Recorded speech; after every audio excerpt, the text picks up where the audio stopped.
बड़ी खबर इस वक्त हमारे पास आ रही है। इस वक्त एक बड़ी खबर हमारे पास आ रही है राकेश सचान से जुड़ी। इस वक्त की बड़ी खबर कोर्ट ने 1 साल की सजा सुनाई है। एक बड़ी खबर यहां पर इस पूरे मामले पर आ रही है। राकेश सचान से जुड़ी इस वक्त की बड़ी खबर, कोर्ट ने 1 साल की सजा सुनाई है। ये बड़ी खबर इस वक्त हम आपको बता रहे हैं। कैबिनेट मंत्री राकेश सचान से जुड़ी बड़ी खबर, सजा के बाद जमानत मिली है। आर्म्स एक्ट केस में सजा और जमानत, सजा के बाद जमानत मिली है। ये यहां पर अपडेट निकलकर सामने आ रहा है। कोर्ट ने 1 साल की सजा सुनाई और जमानत भी मिल गई है। सजा के बाद जमानत मिली है। ये यहां पर बड़ी खबर, कैबिनेट मंत्री राकेश सचान से जुड़ी इस वक्त की बड़ी खबर हम आपको बता रहे हैं। कैबिनेट मंत्री राकेश सचान से जुड़ी इस वक्त की बड़ी खबर, आर्म्स एक्ट केस में सजा और जमानत। अमित गंजू बातचीत करने के लिए हमारे साथ फोन लाइन पर जुड़ गए हैं। अमित, क्या जानकारी आपको मिल पा रही है? देखिए, मैं बताना चाहूंगा कि राकेश सचान आज न्यायालय में पहुंचे और पहले तो कक्ष में वेट किया। 1 घंटे बाद उनका जब नंबर आया तो उसका न्यायालय में बाकायदा पेश हुआ और पेपर्स दिखाए, क्योंकि ये आर्म्स एक्ट का मामला था और न्यायालय ने जहां एक और सजा सुनाई तो उसी के ठीक साथ ही साथ जमानत भी दे दी गई है और एक धनराशि भी इनसे जमा कराई गई बॉन्ड के तौर पर, जिसमें 2 लोगों को वो अपने जमा करने पड़ेंगे। यानी अभी पेपर की प्रोसीडिंग्स चल रही हैं और ऐसा माना जा रहा है कि 15 से 20 मिनट बाद भी वो भी क्लियर आउट हो जाएगा। जी अमित, लेकिन जिस तरीके से हमने देखा था कि कल उन्होंने जब बातचीत की थी मीडिया से तो इस बात को खुद कहा था कि वो आज कोर्ट के सामने पेश होंगे।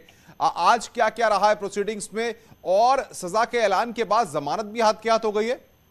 देखिए, मैं आपको बताना चाहूंगा, जिस प्रकार से सैटरडे से पूरा मामला चल रहा था, इसमें पहले ये आरोप लगा कि डाइस पर चढ़ के पेपर छीनने का आदेश, छीनने का जो फैसला था वो सुरक्षित रखा गया। छीनना, फिर भागना, तबीयत खराब होना, भोगनीपुर जाना, भंडारे में होना, उसके बाद फिर मीडिया के समक्ष अपनी सफाई करना, क्योंकि एक आर्म्स एक्ट का मामला था और इन्हें मालूम था कि इन पे सजा, इनके 1 साल की सजा उसी दिन ये क्लियर हो गया था, क्योंकि जिस दिन कोर्ट के बाबू ने अपनी एप्लीकेशन सैटरडे को शाम को 6 साढ़े 6 बजे कोतवाली में दी, उसमें स्पष्ट इस चीज को मेंशन किया गया था, इसमें सजा वाली बात की भी जिक्र था।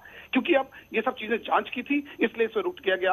अब राकेश सचान ने कल फिर मीडिया के समक्ष आके साफ बोला कि मैं खुद स्वयं पेश होऊंगा, मैं जो भी न्यायालय का फैसला होगा मेरे लिए मान्य होगा। इन सब के बीच आज जब वो न्यायालय पर है तो बड़ी पशोपेश की स्थिति बनी रही। पहले कक्ष में गए, फिर वो वेटिंग रूम में बैठे, उसके बाद फिर उनको वेट कराया गया, फिर बाद में कहा कि इनकी 1 साल की सजा है। इन द मीन टाइम, क्योंकि सारे वकीलों, लगभग 18 से 20 वकीलों की पूरी एक टीम लगी थी जिन्होंने इस पे पूरा प्रोसिक्यूशन किया। उनको ये मालूम था कि ये सजा वाली बात है। साथ ही साथ क्योंकि ये 3 साल से कम वाली सजा थी, इसलिए इस पे एक जमानत का प्रावधान भी था और जमानत के लिए जब उन्होंने लगाया कि जमानत अर्जी भी उनकी मान ली गई। यानी एक ही साथ सारी प्रोसीडिंग 1 से सवा घंटे के अंदर सारा हुआ। अगर सुबह से लेकर अब तक देखें तो 12:50 से लेकर 3:05 तक ये सब पूरा चलता रहा और अब से 10 या 15 मिनट बाद आर्म्स एक्ट के तहत जो भी इनको सजा सुनाई गई थी उस पर इनको जमानत भी मिल गई और इनके 2 जमानतगिरों को जो धनराशि दी कहा गया है उसको इनको बॉन्ड दाखिल करना होगा, जिसकी प्रोसीडिंग्स में 15 से 20 मिनट का समय लगेगा। उनके अधिवक्ता वहां मौजूद हैं।